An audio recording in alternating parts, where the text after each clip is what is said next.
Do we still need a countdown? We're okay. All righty. I'm going to call to order the Board of Library Trustees regular meeting on Thursday, April 27th, 2023. Could we have a roll call, please? Yes, Chair Felguth, Present. Vice Chair Joshi, Present. Trustee Moreau, Present. Trustee Petty, Here. and Trustee Silvera. Here. Thank you. Presentations. Item 1 on the agenda, receive a presentation on the library's new website.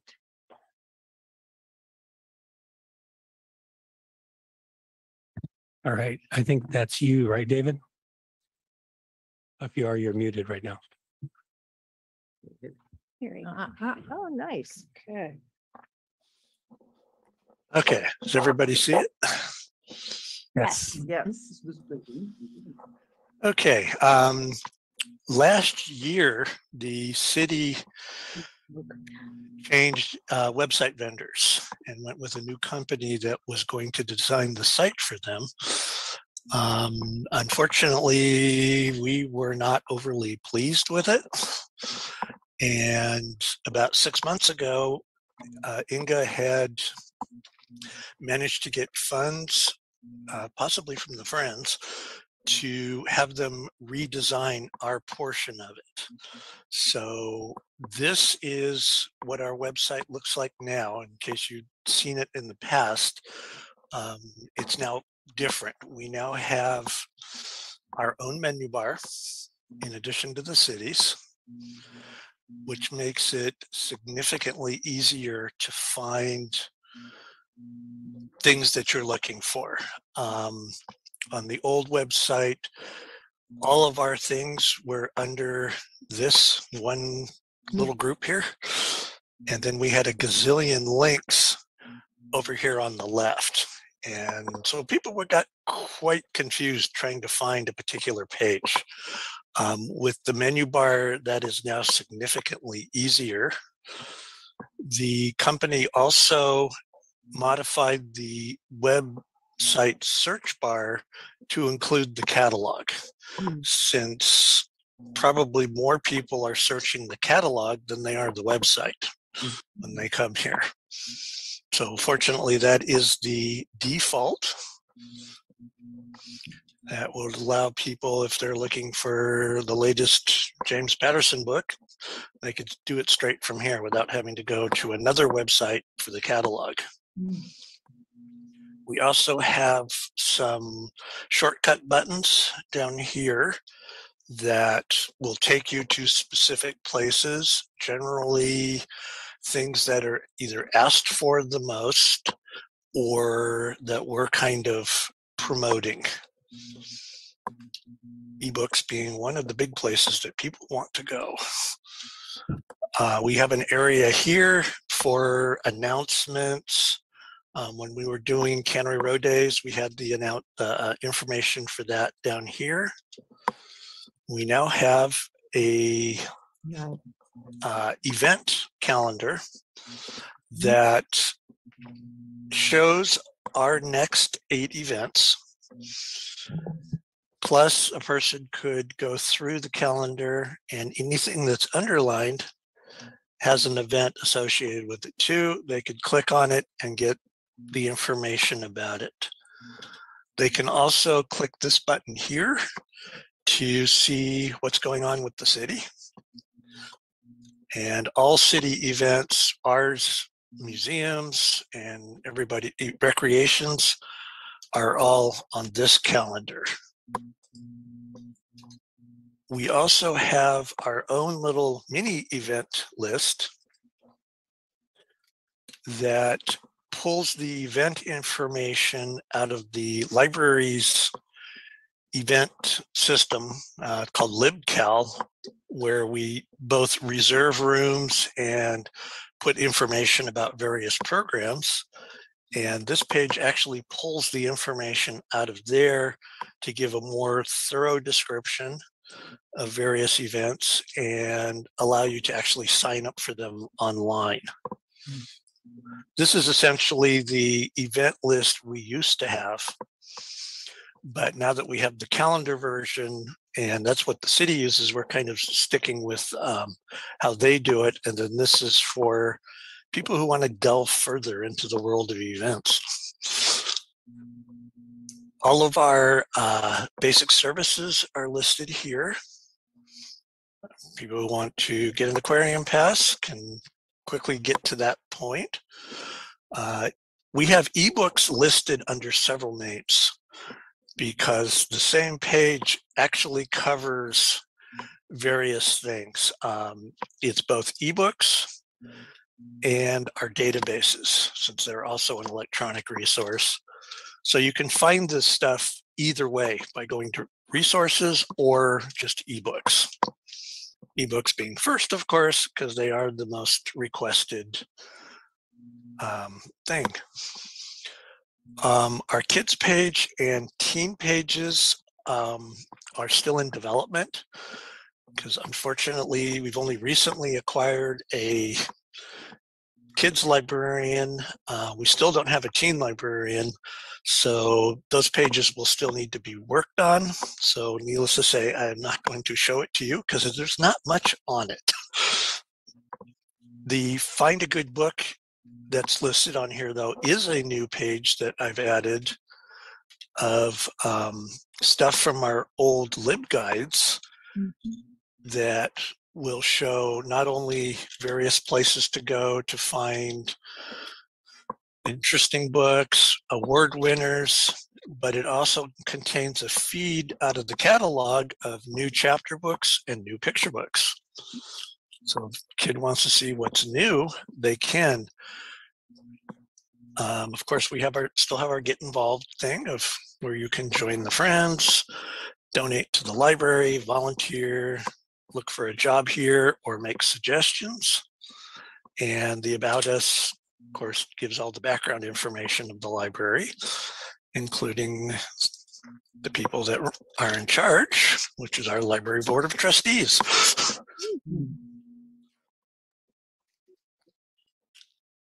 They can also, if a person wants to consult with the current policy of something, they can look up any of the policies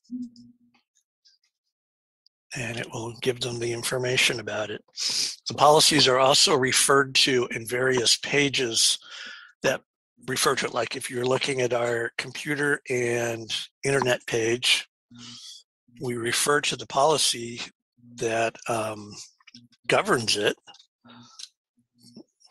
So then they can pull up that policy directly. So overall, I think our website has improved over the past year. Hopefully the public finds it usable. And if anybody, including you guys, have suggestions of something that should be on there or different, please pass it on to Brian or me and we'll see what we can do about it. Any questions? Bob? Go ahead, Janie. Oh, no, that's okay. Well, I just wondered on the library calendar if that includes, You have your The mic meeting. on. does that include the meeting rooms and that are booked by other than the library? I mean, those, Not No. this particular calendar. okay.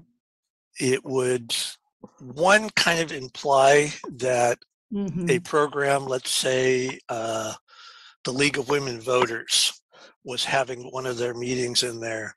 It might imply that that was a library sponsored program when it isn't. Now we will start to have on our meeting, get back to it.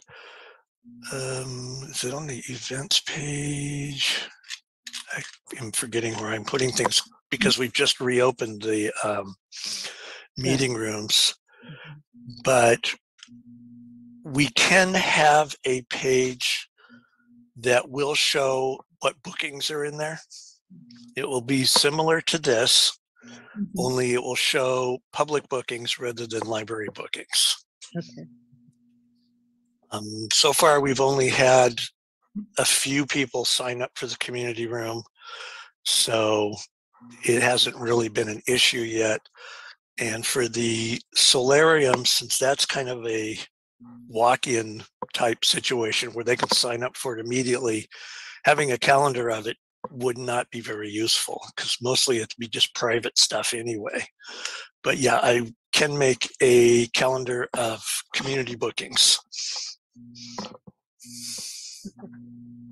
I can add on to that too, just regarding the community bookings. Like David mentioned, I agree with that. That if you have the calendar, I think people don't always understand that it's a library program or not. And so the way we updated our policy to allow any group on there, and if this showed up on a calendar that some kind of controversial topic was coming up as a library program, it might be misconstrued as one of our programs or as a posting for the library, because there's also the thought about how do you post content on the Monterey Public Library website or webpage, because we fairly often, and I'm sure David probably gets this too, I get an email of like, oh, can you post my content on your website? I know you get a lot of traffic.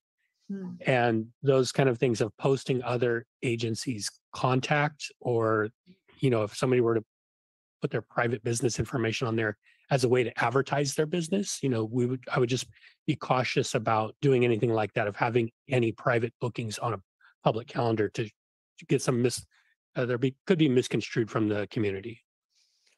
Back in the pre-COVID days, we used to print out a calendar of public events to keep at the desk, because what we would get asked is, oh, when does the League of Women Voters meet next? And rather than having to hunt all through LibCal, we could just pull out this calendar that we had printed and look. In general, I do not believe that they were displayed for the public. It was more used as a reference resource. I guess we can discuss, whether we want to display that now or have the same situation of where we'll just have a calendar that we can refer to in case somebody asks. I will leave that up to people in charge. It is possible. Bob? David, can you hear me? Yes. Would you scroll back toward the top of the page that we're looking at now? I assume, stop, where it says library events. Does that mean events that the library is putting on, as opposed to giving the room to be used by some outside group? This is ones that are the library is presenting. So, for example, if we had a program for adults and we were going to have a guest speaker, I don't know, come talk about travel issues or something like that, it would be on this calendar?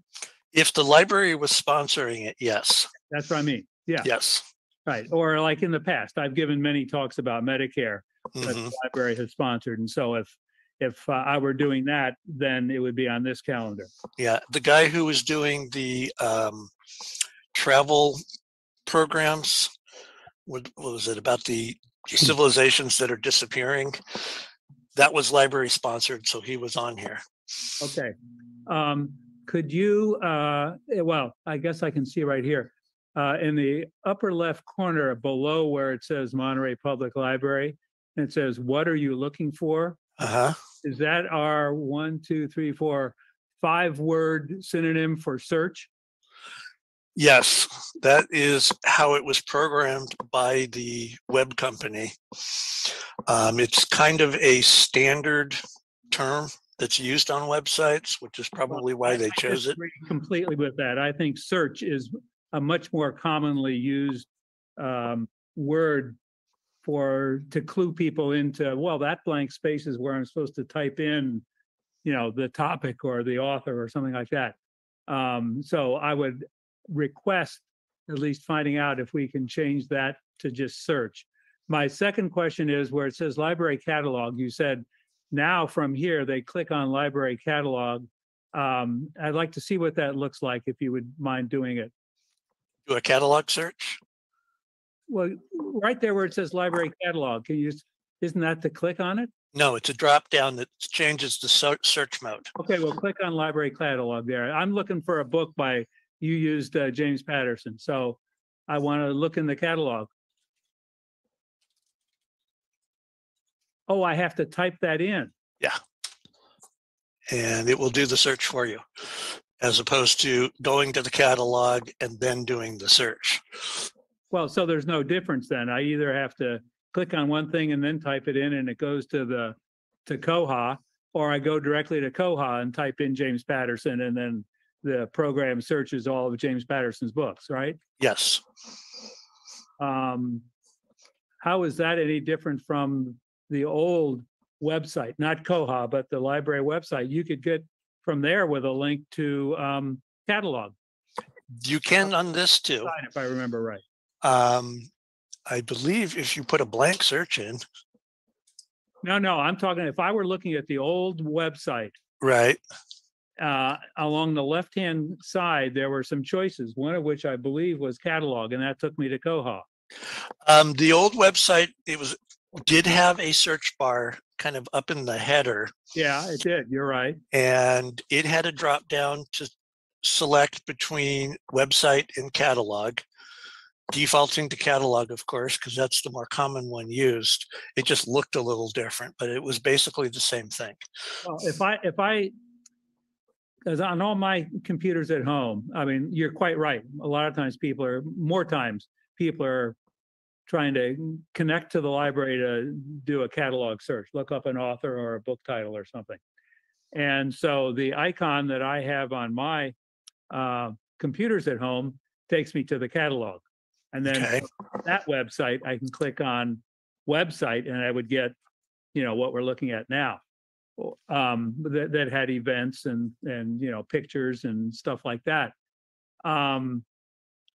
But my point is, if I did get to the website first, not Koha, but the library website, there Mhm. was a one-click line there that said, go to the catalog or something like that. And I think it was along the left-hand side of the homepage. But I guess we can't see that now because it's been totally. It's gone. You can, The and Wayback Machine on that to David, if you'd like to show. You can pull up an archive version on the Wayback Machine on monterey.org/library. you can, but sometimes it doesn't display correctly because it doesn't always load the style sheets. My point is that if I'm on the Koha, I can click something in one click. I'm at the homepage for the library website. And here I have to click on library catalog and then click on it again because there's a two-part drop-down list. No, you don't. Hmm. If you were to come to the library's website, What I'm looking at now. yes, this is our homepage. Yeah, right. And if you click on this magnifying glass, it takes you to Koha. Okay. You can cool. also, But the other problem I'm having with this is, you've shown us a number of drop-down lists with a whole bunch of things, and people who want this or that or the other can just click on the acronym that is closest to what they're looking for. But the thing I liked about the old website is that I saw, without even asking for it, lots of things that I might not have thought of looking for. And I would be on that website and there'd be a whole bunch of stuff come up and that I wouldn't otherwise have thought to look for. And I'm missing that here. It feels like I have to initiate much more searching, even if it's just clicking on the tab in front of me that says events or something like that. It seems like the user has to initiate a lot more work, whereas with the other one, it was sort of ladled out in front of me. you're referring to the menus in the old site? No, just scrolling from the top to the bottom of the homepage, you got all kinds of Okay, I think I remember what there were some buttons along the right-hand side. Click on 2 or 3 things. Well, essentially, these buttons here can serve the same purpose. They just don't contain the long descriptions. And I can add more of these buttons if we choose to. So I could add one on here that says go to catalog, which by the way, this one also does. Yeah, but like here, if I would have to say, I want to go on here and look at what library events are coming up, Mhm. or I have to go on the what are you looking for bar and say science talks or travel talks or some topic that I presume it would then bring to my attention. Whereas with the old website homepage, if I scroll down, I got to see, I got to see Thomas's Thursday afternoon talks. I got to see when the kids and parents events are. I got to see when the bookmobiles. They were all just sort of on a rotational thing in front of me. Just all I had to do was scroll, and for me, just personally, it brought to my attention a lot more things that I wouldn't have known to search for by having to click on, initially at least, click on one of these blue boxes. David, can I add on that? Because I mean, if you can scroll down, the calendar is right there on the home page. It's right there, Bob. The calendar with all the events is right there. If you want more information, that's what David was showing earlier, where you can go to all library events and then go in there. But that site right there is through the website vendor. That right there, which is the layer for the website over what we actually have for our events page. So this is the kind of the discovery layer for the events. Now going up, we actually have every web page that we try to maintain is staff hours and staff time. So if we get 2 people or 3 people checking out content that's on teens and adults and senior services, we have to maintain. We have to update all of that content consistently. And we're not going to be the best people to really update all of the content for all of the different services available in the community. So I think we really have to focus on what the library itself has to offer and not so much just everything out there that's available in your community, because that's what people are using Google for. And going back up towards the search bar, I mean, if you go in there and you type in, if you were just to go in there and type in, James Patterson. No, type in, like you mentioned, where it says, what are you looking for? Type in teen event. And you would go to website, right? Because You have to change it to a web search. But if you're going back to your question regarding clicking multiple times, if you just typed in James Patterson and clicked enter, it will search that item, which is very similar to the catalog search that was on the earlier website that was actually further down. This puts the search bar in the very center of your image when you log into the website. Well, I hope that over a reasonably lengthy but also short length of time, we gather user satisfaction data and suggestions for how, from the user's frame of reference, we might make changes along the way. Are you finished? Because I have a question. Thank you. David, is this set up so if someone's using adaptive software, it will be able to interpret this, given that it's so graphic rich? I am assuming yes. That is a requirement that the city has to follow, is to be as accessible as possible. And all the layouts were done by this company. So one would presume that it's going to be fairly compatible with somebody who has a screen reader or other adaptive device. Great, thank you. Yes, Mark, just a quick one. What's the timetable? Do you know when this will be operational? It's live right now. It's live now. Yesterday. It's been live for about maybe a month now. And I think the main thing we find is that with people, when we update your websites also, is that people have saved pages or or you're not updating your cache and your computer. And so when it archives back to old pages, anytime you do a new website or you're doing updates for pages, where it's monterey.org/library, it could be the exact same address, but it's actually going to a different kind of site. That's where people sometimes run into error. So I don't know, David, if you've Well, with the redesign we just did recently, the URLs for a lot of our pages changed. So if anything was bookmarked from 3 months ago, those bookmarks probably won't work. But in a way, the URLs make more sense now than they used to, which is a good thing. But if you had, let's say, a bookmark to the kids page, that would need to be updated to the current URL. Marie? David, the calendar has a scroll bar. How forward does it take you? Is it relative to the current week? The calendar, this one? Yes, previously I saw the calendar with a scroll bar to the right. Okay, that was this one. Okay, so that's scroll Yeah. bar. How- This will show the next 100 events. And the one above, that one, Then this one you can switch by changing months. there's a scroll bar to the right of it. This one does not have a scroll bar. It did. This one does. No, go back to April. There it is. Oh, there it is. Okay, that's just because the bottom of it was cut off.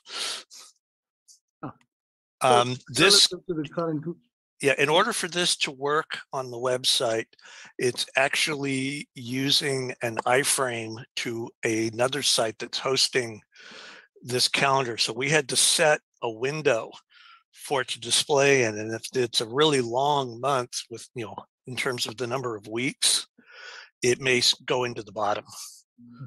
But yeah, there's nothing there that's not normally, like on this one, there's a little bit. But at the beginning of the month, you'll see 5 weeks ahead.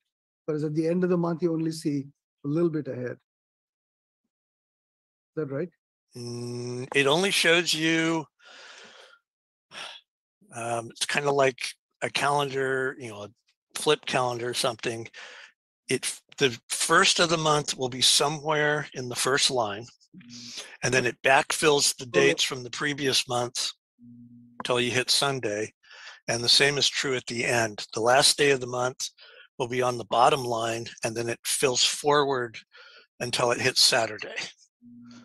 So this would not show you really anything of significance in the next or previous months, because it would only be up to 6 days. Yes.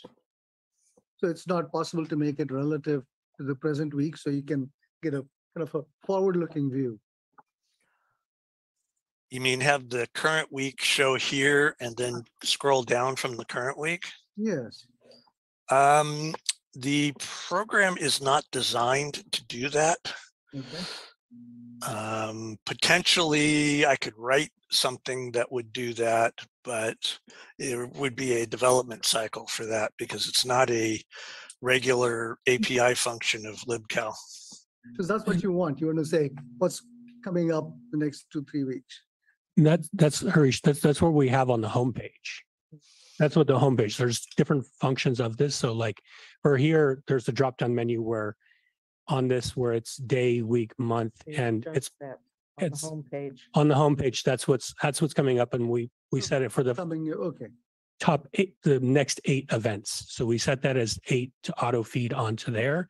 One of the things that I was concerned about when we were first meeting with this vendor is that we would have to manually populate all of these events, and we manually populate so many different things that this has to be automated. This has to pull those 8 events, just be calendar and post them up there on there.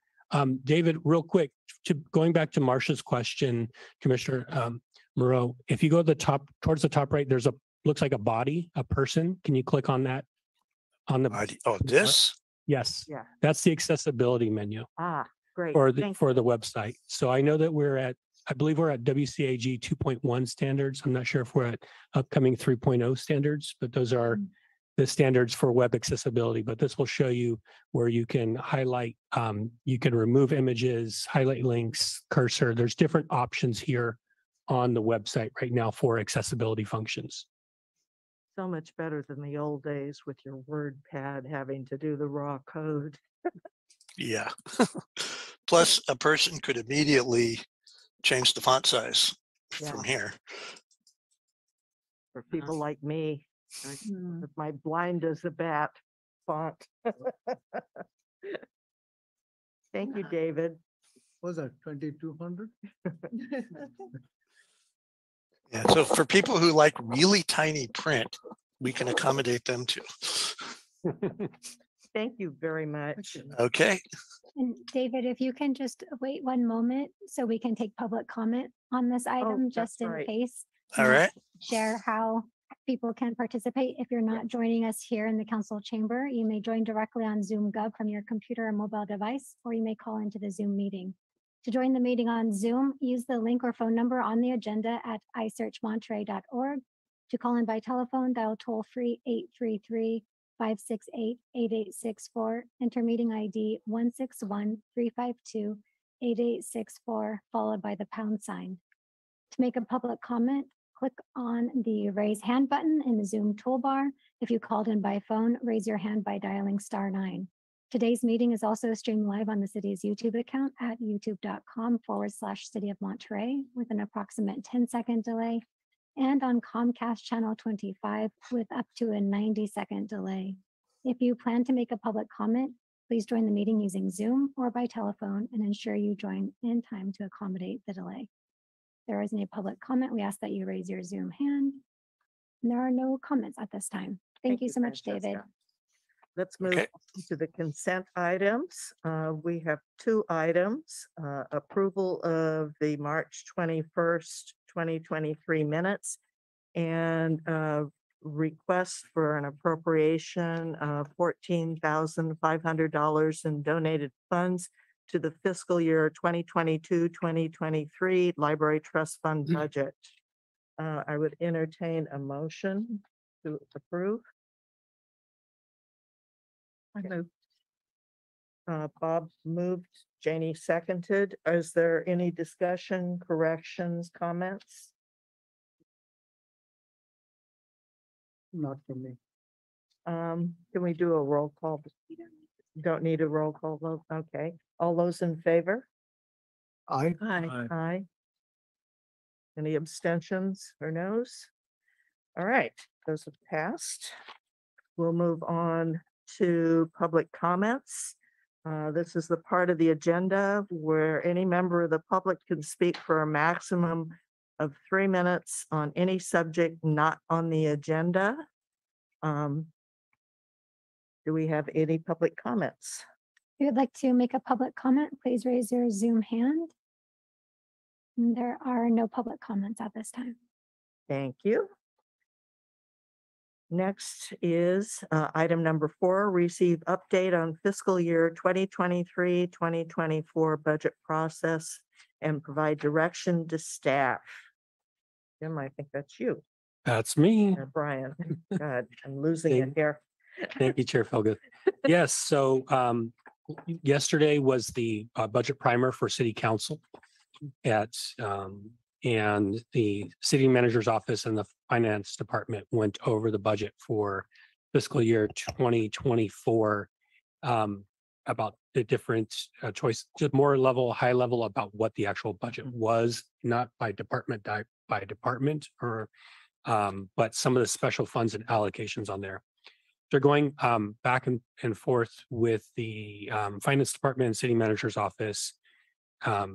As of right now, we have approval for the RPT, the regular part-time librarian for teen services. And the request for regular part-time library assistant 2 was not approved, but there was a increase in part-time hours for that fund. The collection was not as high as I had requested, so the general fund would be $105,000 for collection budget, which is an increase over this current fiscal year. And with the request that we spend $30,000 in library trust for the collection this year. And we had, I believe, I can look at the numbers again, but I believe we had around $66,000 scheduled for the library trust for the collection this year, and I decreased that for fiscal year 24 and increase the general fund as to kind of balance that out. Along with that, the city is setting aside, or they're putting to the council $250,000 for library facility. Hmm. So they have set aside some different facility costs, and you'll see that in the budget primer they've done so far in the past for the Monterey Sports Center, and they're setting aside additional funds on there. But you will see, for example, they have Central Public Safety Facility, $250,000 set aside, library facility, $250,000. The document for council agenda report said parking garage is 250,000, but during the meeting, I heard them say 500,000, and then rental registry program setting aside $250,000.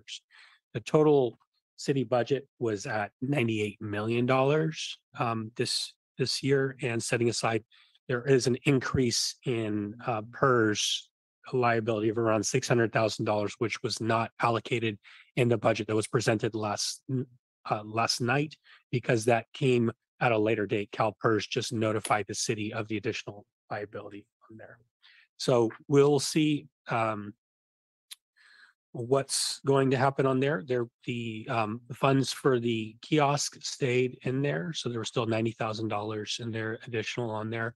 Our information services department funds have decreased for this year. Those are just interdepartment funds, which we cannot change or allocate. Those are how much the IT costs are spread across all of the different departments. Looks like our risk charges did go up. That's our insurance, and insurance costs. And from listening to council last night, insurance costs across cities are going up because of lawsuits against cities as well. But ours are primarily also regarding insuring our collections. So California History Room, insuring our, all of our art, ensuring all of our books, the space. So all of those lead to an increased risk management charge on that side.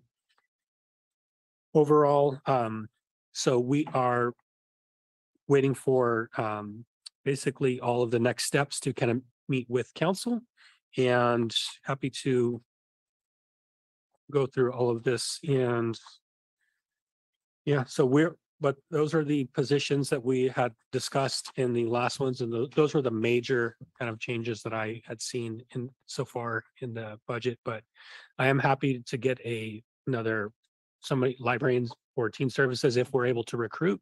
I think recruiting for part-time is much more difficult than recruiting for full-time at any level.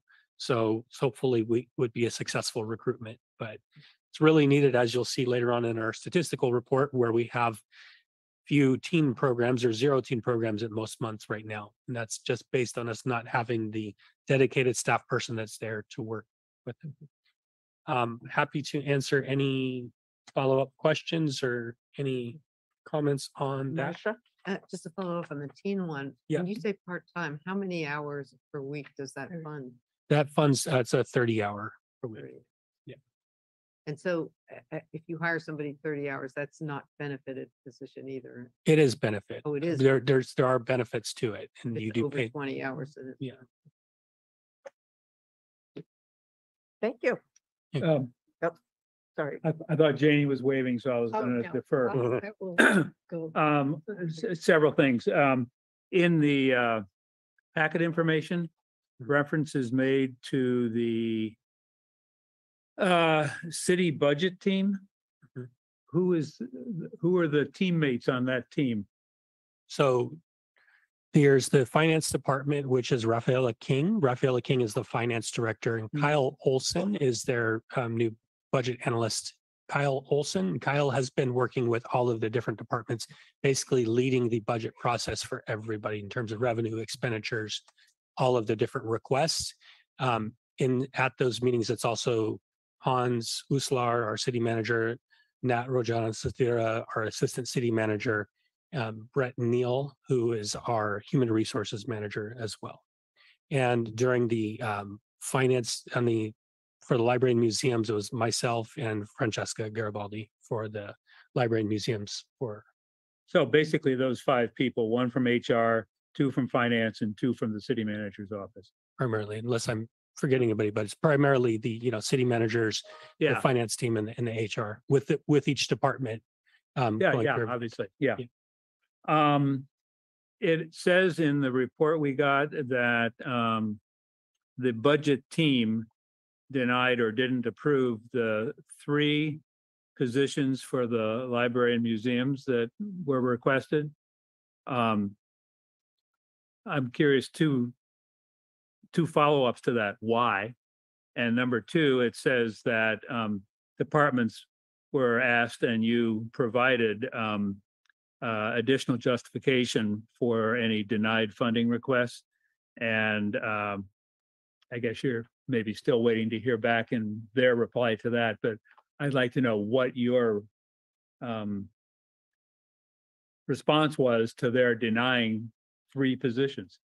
So I can say also the third position was was for museums and Yeah. cultural arts. It's 2 and- and 1, right? Right. And so with that, we had, I believe, 48 hours to have a response. So I wrote basically about number 1, the need for teen services in here in the community. And for that now. Because that was one of the 2 that were going to go to the library. Right. Okay. So for example, like I started with, I can read on here, so for the library, I spoke basically that having somebody that's a regular staff person assigned is ideal because the teen librarian is not somebody that sits on the desk and handles transactions. They're somebody that it's about building relationships and building consistent relationships with the community. And it's about building partnerships and being out there and working with people.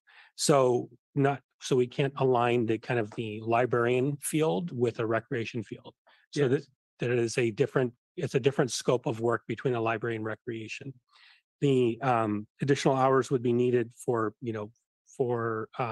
library assistants for issuing library cards, opening up the solarium and conference room for more hours to the public, checking in and out of materials, managing our access to computers and Wi-Fi, our library programs, leading volunteer activities and opportunities, and providing additional open days of service for public emergency events. Because as you've seen, like when we had the emergency events and when we were open, we were able to open for the library. So those days where we're able to regularly open allows another day for the community to come to the library. So that's why I think adding even a couple hours in a day is a great service for our community. I did add about the just the having the regular part-time or full-time nature of library positions in there, and that how it should be having regular positions, about having the equity of that aspect of hiring master's level or people with equivalent level experience into paying jobs that they can live or work here in this area.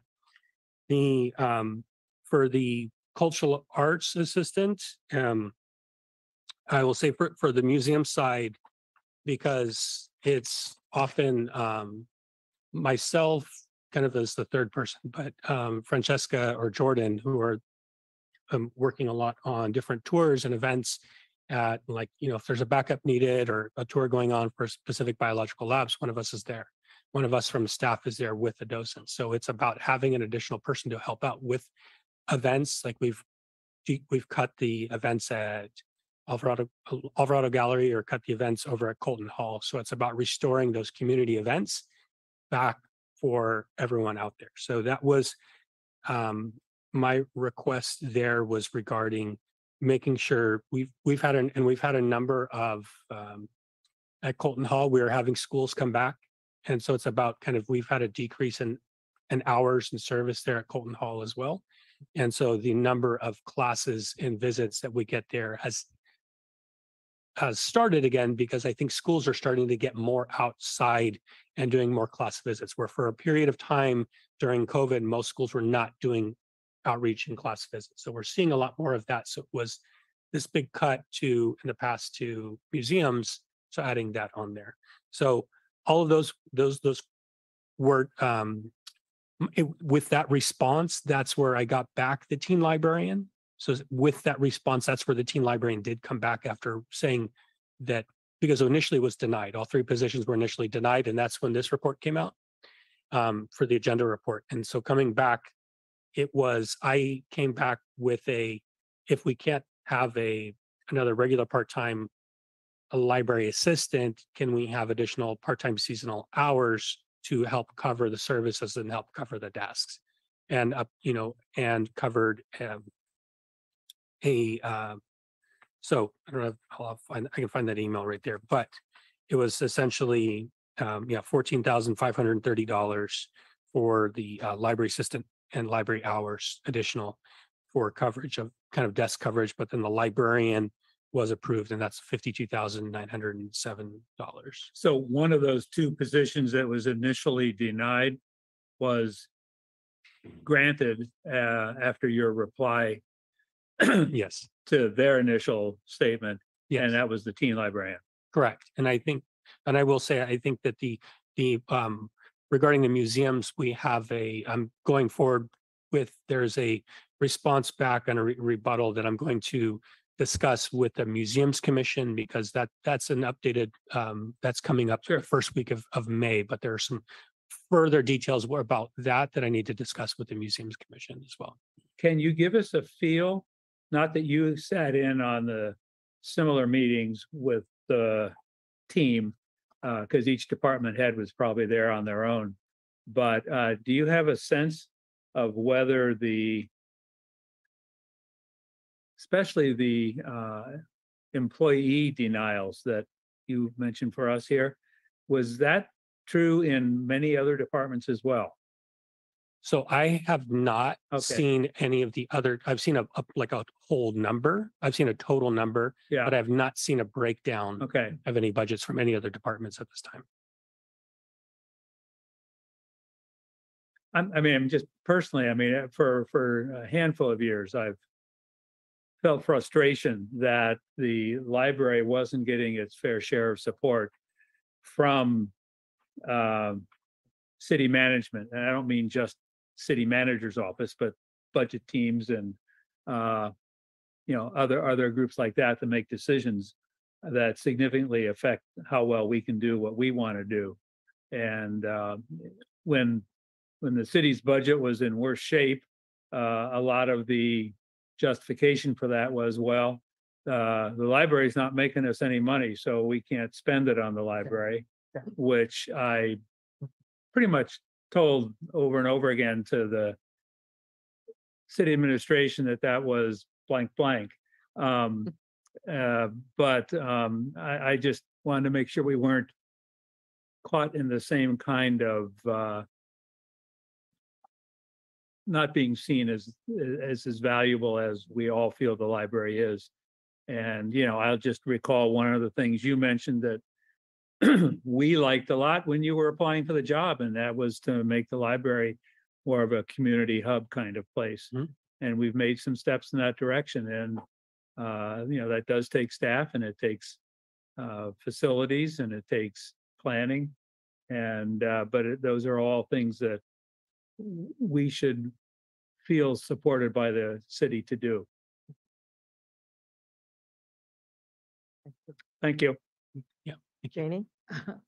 I actually listened to the streamed version of the budget meeting, and it was very interesting because I had not met these folks before, and it was just seeing them online and all that, and their interactions with the council and so on. And I did notice there that, unlike what we had in the packet, it did list that a library position had been improved. So it was more of a overview where you couldn't actually tell the line items or anything. But so that made me hopeful that, one of the positions had come through. So I'm glad to hear that. Because the other position, the part-time circulation position, was not approved, does that mean that there's no way we could expand hours during the week or during the day? Oh, yeah. It's, It's a good question. it's a great question. And I think, I'm gonna work with Kim on that because it's the problem that we have is that we have a lot of part-time seasonal staff that work at Pacific Grove or have second Mm. jobs. Or I said Pacific Grove is a second job or their first job. Mm. And they have a very similar schedule as us already. So when you are pulling staff and adding additional, part-time seasonal rather than a regular job where you're saying, this is your, when you hire somebody, you say every Monday you're working unless you're on vacation or you're sick, you're here this day of the week, right? With our part-time seasonal staff, we say, are you available? Mm. And that's a different scenario. That's really a different scenario for how you manage the library. So if we did it, it would have to be opening a very kind of thin service. I think if we came back, the community there wouldn't be like a huge rush to open for people responding, because I think the word gets out slowly or patterns change out there. But I think it would be difficult and to put out there. So we would have to either adjust some of this current staff schedules and spread out the part-time seasonal throughout the week and try to figure out that with the schedules that we have of how we would do that. But there are a couple of us that do work Mondays and it helps us get other work done, but we may have to work on the desk or cover some of those other hours on there. I'm one of the people that works Monday through Friday generally, or Monday through Saturday or Sunday through Saturday some weeks. Mhm. Thank you. Thank you for going in and being our advocate. That's what we need is a library warrior. Well, and I will say that the next scheduled meetings, June 6th and June 20th, I know are for council. So if you take a look at the council meetings, if you have any input that you want to present or any thoughts and everything like that, going and speaking with, to council about any of these things is always a good opportunity. Good to know. Is there any public comment for this item?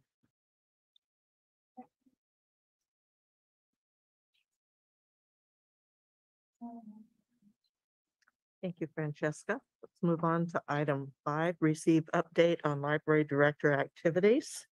Ryan, it's you Yeah, again. that's me. Chair Feldman, I'm sorry, just in case I had my microphone off, and I just want to ask the question one last time regarding if anyone would like to make a public comment to raise their Zoom hand. Okay, thank you. There is no public comment. Thank you. Thank you. So starting off, we had our volunteer appreciation luncheon, which I thank you to our volunteers, and thank you for Trustee Petty, I know, for coming out, and other folks that came out for that event. I think it was a great event. I designed some aprons and tote bags, and also have some mugs I've been handing out to our volunteers. But we started off with a Path of History walk, which was a great walk through the California state parks. We also had our staff day on March 30th with a variety of activities. And my part in that was doing the craft and maker activity with the heat press and Cricut and making some shirts and bags and different things for folks. And thank you for all the staff involved. I know, and Francesca had worked on kind of organizing that day. So thank you there for that. So to continue the budget discussions, as we talked, deliver the Ruppel collection negatives to the California State Library in Sacramento. I was on my way up there, so I decided to drive them up there because they are the type of negatives that you cannot ship. And they are, because of theirs, I forget the type, but it's actually, there's only certain people allowed to actually ship this type of negative because they're technically flammable. So we have to figure out what to do with those negatives when they're done. So I drove those up there. Our bookmobile, we're on track. I need to check back in with our vendor over there at Farber for an update, but I know that we started working on our interior finishes, and we've met with the graphics team, Applied Graphics, to discuss what the kind of theme is for the bookmobile. What I had mentioned with them for the interior was kind of going with the color theme that looks like earth to sky. So it's kind of like a tan, kind of light oak brown, grass, green, and then blue. So it's kind of like you walk in. It's because it's a small area, and on the outside doing something that's like a more of an original kind of drawings that look kind of like a children's book, kind of like specific theme, but that speaks to kind of the coastal community. So it represents Monterey. So when you're driving around, you know this is Monterey and not Monterey County. Because Monterey County has their green kind of colors and their scheme. And the company that's we're working with actually just did Monterey County Free Libraries bookmobile. So they're like, oh, we're very familiar with it. So we will do something similar. So we're happy about that. We haven't gotten anything there. We finalized the piggyback modification through that was the adding the awning and improved shelving for the upcoming vehicle. And happy to do that. That was basically, we got additional funding from the state.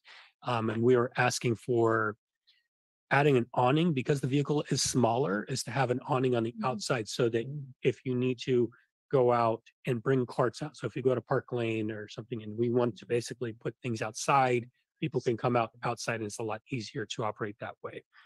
And we also, I think, Mary Ann Sick, who is our bookmobile services coordinator, had gone to the Association of Bookmobile and Outreach Services conference and found that there was another kind of an improved shelving. So we got the improved shelving. So we added those things on there. I'm discussing the building forward grant proposal with public works staff. What I'm running into is our last facility condition analysis was back in 2007. So we don't really have very good cost analysis per different projects. How much does it cost for windows? How much does it cost for flooring? How much does it cost for these kind of things? Those things have not been priced out by an engineer in 15 plus years. So that's challenging, but I'll be working on that. Been working on the flooring choices for the children's area for the early literacy hub and soliciting bids for the children's area shelving and the computer stations as part of that grant. So, and then we ordered some new children's height tables and chairs for the community room for that. You'll see those when you're in there. And we met with some staff and the executive director of Me Earth. And we've been looking at programs for our Find Your Voice program. If any of the trustees are interested in leading a program for our summer series, please let us know. We have a number of programs already, but we're always open for more and more topics to discuss for the community, all ages or activities. If you want to lead a craft for kids or teens, I'm all for it. But this is part of our summer reading game, but the summer is Find Your Voice is the theme from I Read, which is the theme that we kind of subscribe to every year. And I've just done different graphics for that. Our Cannery Row Days finalized last week. We had great programs in attendance. I was at the Tide Pool Bingo Day at Lovers Point where we had a negative tide and I counted more than 50 people in attendance. I got there a little bit late. I know that 20 people walked from the PG Natural History Museum with the Western Flyer folk and actually to Lovers Point, but a number of people just saw them there and they actually had volunteers out there with signs and were handing out bingo cards for what do you find out here? And that was a really great event out there. That was the same day that we had the Monterey Museum of Art. We had the inaugural block party there, which I don't know if anybody made it out there. Oh, you made it out there, Trustee? Oh, yeah. Yeah. So yeah, I had just designed some different button labels and we got a second button maker. We just wanted to get something that was like serve hundreds of people that we could do a craft that could be really easy. And that was the thing that I was talking with my team about. It's like do something where you can engage with people and get them like a good turnover there. So we had kudos to all the staff that attended and did all the work setting up and taking down. I think they did a great event. I've been working with 2 CSUMB service learners to add digital content for our Explore Monterey. That's the phone tour. That phone tour, as I may have mentioned before, the company bought it out. The phone tour is basically getting 0 to nil to like under 5 kind of calls every month, and the signs need to be updated. So it was updating that to an app. So we're going to be working on making that into an app, an iOS and Android app on your phone, where Explore Monterey will be your path of history and kind of highlight items. But I'm also working on a path of art, of cultural art and community art. So it's taking photos and putting all the descriptions. So I have one service learner translating everything into Spanish, and one uploading all the content that we're creating up onto our future app on there. And toured all the different toured our different museums and area museums on regarding our signage. We've gotten our preliminary memo with Page and Turnbull regarding expanded path of history. This is 2 new paths of history to focus on underrepresented groups. The 2 areas that we are focusing on from the preliminary memo are the Pearl District, and then in New Monterey, where we've had a number of different communities, Chinese, Sicilian, Japanese, Filipino, coming in during the fishing era, because the path of history was really designed in the 1930s prior to this kind of all of the around the time of the fishing industry. Our Buffalo Soldiers, the 2 of the mannequins are in. We're just working on the displays. The Kalisa statue has been repaired. We had the repair work done by Eric Johnson of Pacific Metalcraft. We had a bolt installed in the wine glass and welded back on, so to hold that in there. And we've met with Monterey History and Art Association regarding their future plans at the Stanton Center. So if you haven't seen, the Dali signs have gone down, the magician signs have gone down, and they are working on that being a Monterey museum with different collections. And there's a watercolor exhibit right now regarding the original path of history, watercolor paintings from the 1930s, and Joe Mora exhibit and different things, Armin Hansen. There's a lot of more Monterey stuff there at the I think it's going to be called Monterey History and Art at the Stanton Center. So there'll be more information there, and they're working with the Italian Heritage Society about what's going to happen on the first floor. But happy to answer any questions regarding my report. Any questions? Yeah, go ahead, Bob.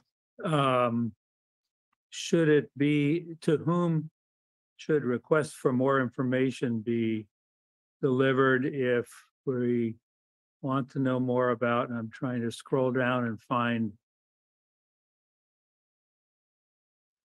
was it Have Your Say or something like that? Find your voice. Find your voice. Find your voice, yeah. Who should be, what staff member should somebody call if they say, hey, I might want to do something connected to that? So we actually, that's in the newsletter right now. So I just sent out the constant contact right 3 o'clock before I joined here. So I And haven't missed anything yet. what's that? I haven't missed anything yet. No, you haven't missed. Okay. But there's basically, there's a link there for volunteers, and it's going to go to a volunteer link. Usually Sarah Nolan handles Okay. primarily the volunteers, but there is a link about if you want to volunteer or contribute this year, So I'll just click on that. look at the newsletter when it comes. Thanks. Yes, absolutely. Thank you. Any other comments or questions from trustees? Are there any public comments? There is a Zoom caller with their hand raised with the phone number ending in 963. You are able to unmute yourself. Hello. Hi, this is Vincent DiGirolamo, longtime patron and resident. I just had a question about the 175th anniversary of the library coming up next year. I'd like to know if anything is being planned to celebrate that wonderful event. Not yet, but that's a great idea. It's we haven't, I think if it's also, I mean, if we're looking at the math on that, I mean, that's the 175th of a lot of things out here in Monterey as well. So I would think that might be a good time. We've had History Fest kind of slow down because of a lot of different partners, but I think that would be a great time to get a lot of partners here in the area if there was another event like that. And being California's first library, that means we are the only library that has 175th Right. anniversary coming up. Yes. Even if there are other things in Monterey that are that old, Right. we are the oldest library in the state. So Thank you for the comment too. Thank you. yeah, I'm glad somebody is listening in, and Yes. thanks for the idea. Yes. Okay, thank you. Bye-bye. Okay. Item 6, receive financial report. There we go. That's me. One thing I'm going, just as a reminder, as we go into fiscal year 2024, these where we have the fund codes, the divisions, these are going to change in fiscal year 2024 as I've consolidated. So on there. But as we are looking on there, so some of these there are still some errors on the side that because the staffing were allocated on certain funds rather than others.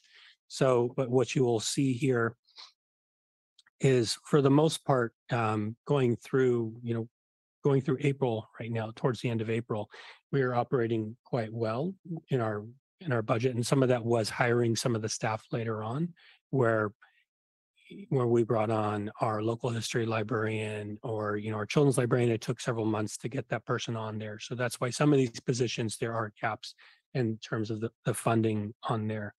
We are working on spending the remainder of our general fund collection budget by June 30th. So we have some different orders in on that side.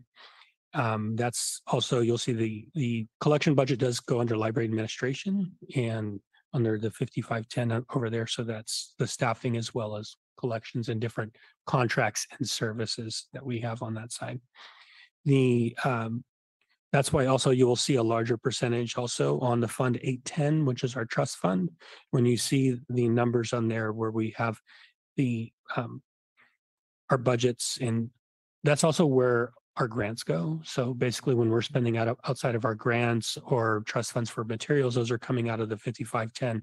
And that's why you'll see a higher percentage of that expended on most of those except for on the reader services where it's 126%, but really that's $464 over. So that's not really a big, sometimes it's like one purchase puts you over on something like that. So overall, our budget is at 63% with only 2 months to go. Any questions from trustees or comments?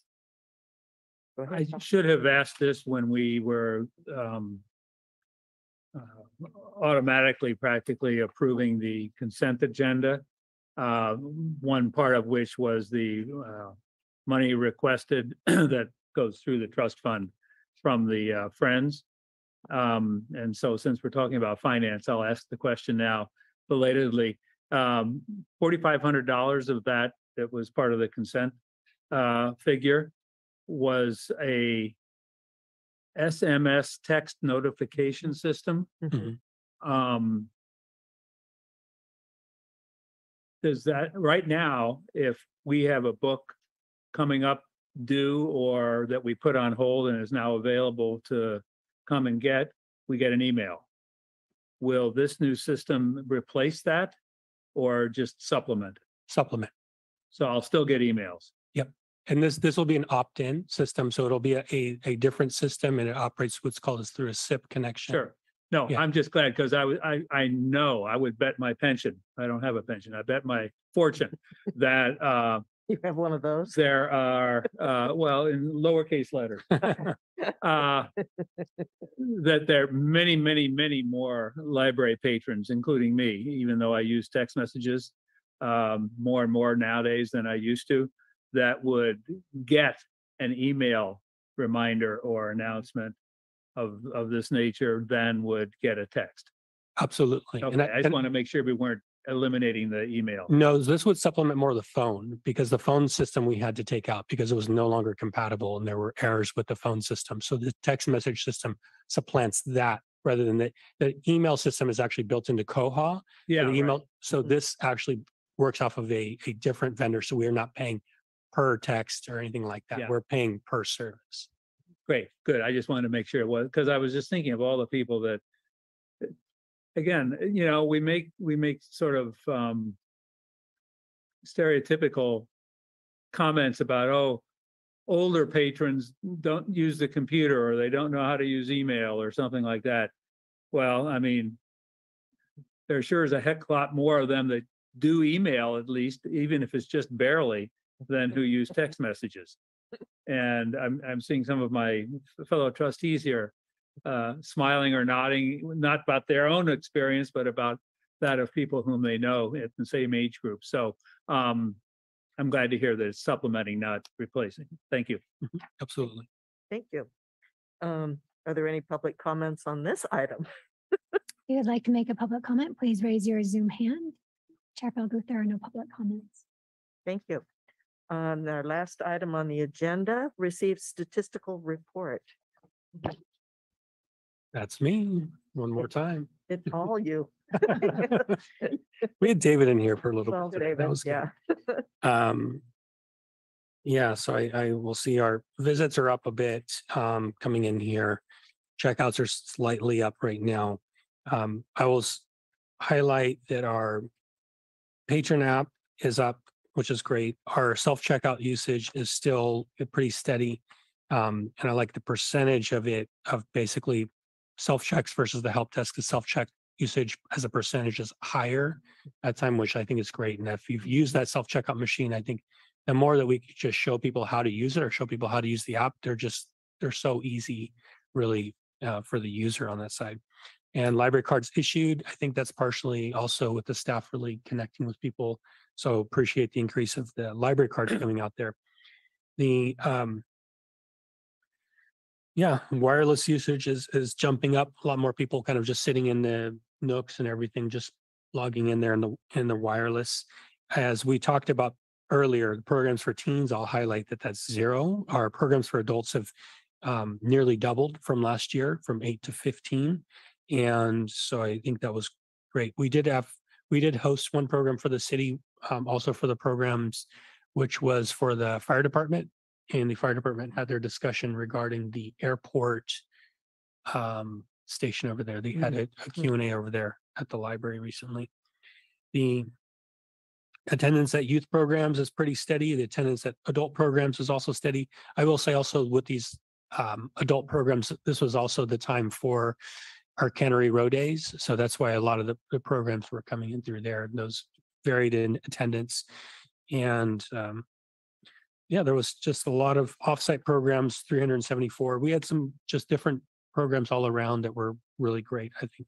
And volunteers, with everything coming back, still 40 volunteers is a fantastic group of people really helping out here in the library.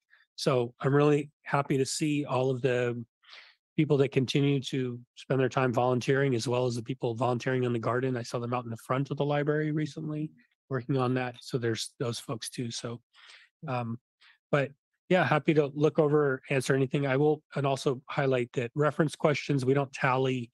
We do a kind of a snapshot, then look at the kind of the percentage. We don't tally every single question every day, pretty much. So it's, but it's, we can do database search. So we do answer quite a few things, and these are all kind of snapshots. Any comments or questions from trustees? Bob? While Brian, you were referring to comparisons between March of 2022 and March of this year. I tend to focus on the longer term, the annual April through March last year versus 2022 to 2023. And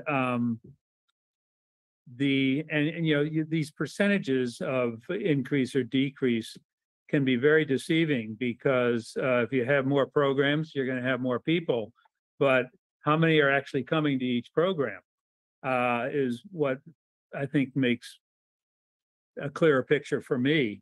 And the average attendance at youth, teen, and adult programs across the board is lower this last 12 months than it was the preceding 12 months. The attendance at programs for all ages has a higher average per program this last year than the previous year.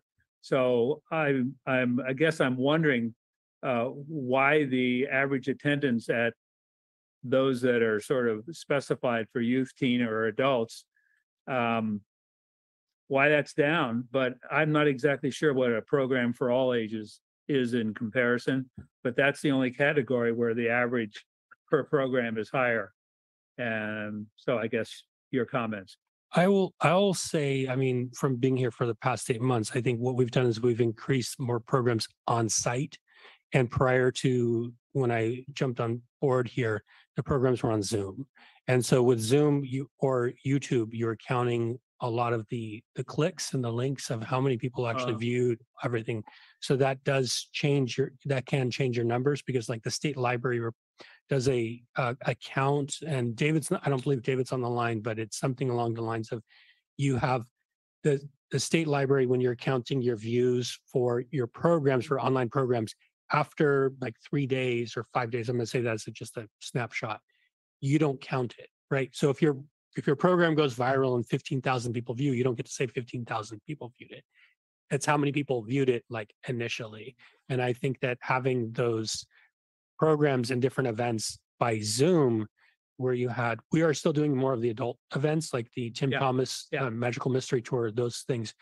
I will say some of the other ones, like when we did the Cannery Row Days, when we did the kickoff event at the JACL Hall, when we did that, with Linda Yamani came out and was building Thule boats with the showing the traditional Rumsen way of making boats with kids. So we had activities, and it was like draw a label. So there was the talks with different people from Western Flyer Foundation and Tim Thomas and JACL, and then there was activities for kids. So some of those things where you have multi things going on at one event, those are more along the lines of different people out there.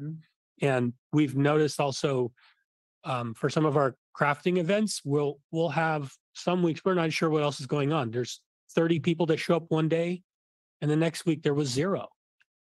And we have zero idea why. The people are normally there. It's like they come, and then all of a sudden there's something else in the community, or there's another event out there. So I think that's where we see that. And that's, I think, part of that. If we were to, I will say, if we were to stream more of the events in person, because I know that we've had the James Dorsey travel talks, and those have been well attended inside the library. But if we were to stream things and try to count things that way, I think we really need to work on improving some of the technology for that side in the community room, so that there's the ability to live stream it and record the same way, like for here, where we can record and people can respond for all of you speaking. We would need to do something like that.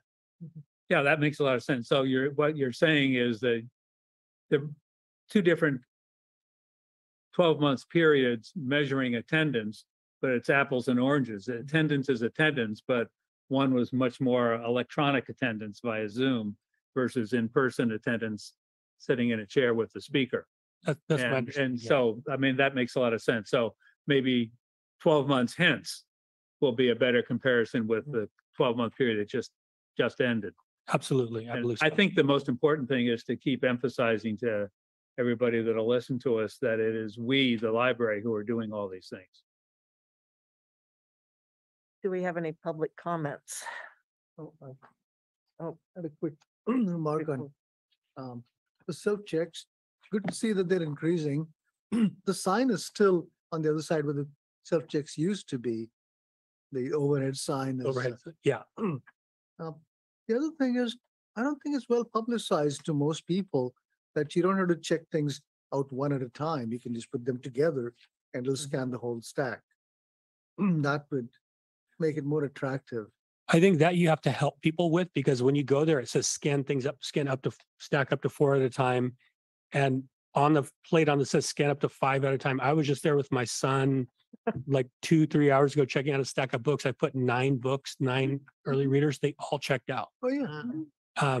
So depending on the items, but I think when I walk down, a lot of times I go to people and I see them, they're like flipping the book around, or they're doing this, and I'm like, no, just stack it up. Just, so I think that's where I've been trying to tell the staff is like, the more that you can get away from that desk and just go up to the person and show them, because once you show them like how to scan it. And I will say that is another thing that David and I can talk about, because I had a talk with the vendor that actually makes the machine, and right now there's the alien, and the theme is kind of cartoony, and there's different themes you can change, but they also have a theme that you can upload, which is a physical, like or more of an animation. Because I talked to them about that. I said, one of the things that I see people getting confused about often is about where to put their card, how to stack the books, and they're like, well, we could put it in animation. So I I can check in with them about like whether they could do one as like an how-to animation. Because I think Mhm. that's the physical, like people have to Yes. physically see it. It's better than signs. Right. having Yeah, Something I showing agree. you. Yeah. Thank you. All right, now, are there any public comments? If you would like Sorry. to make a Zoom comment, please raise your Zoom hand. There are no public comments. Thank you. Alrighty, our meeting's just about over. We have a few minutes for trustee comments. We can be brief because we have to be out of here in 7 minutes. Marcia, any comment? No. Harish, No comment today. Janie? Bob? Thought the presence at the block party but at the museum was excellent. And I just want to comment, I really love the new web design. Looks good. Kudos to you guys. I know that's a lot of work. Thanks. It's a lot of back and forth and we're always open. Yeah. We've been making lots of changes on it. Thank you. Thank you all. And with that, meeting is adjourned. Thank you all. Thank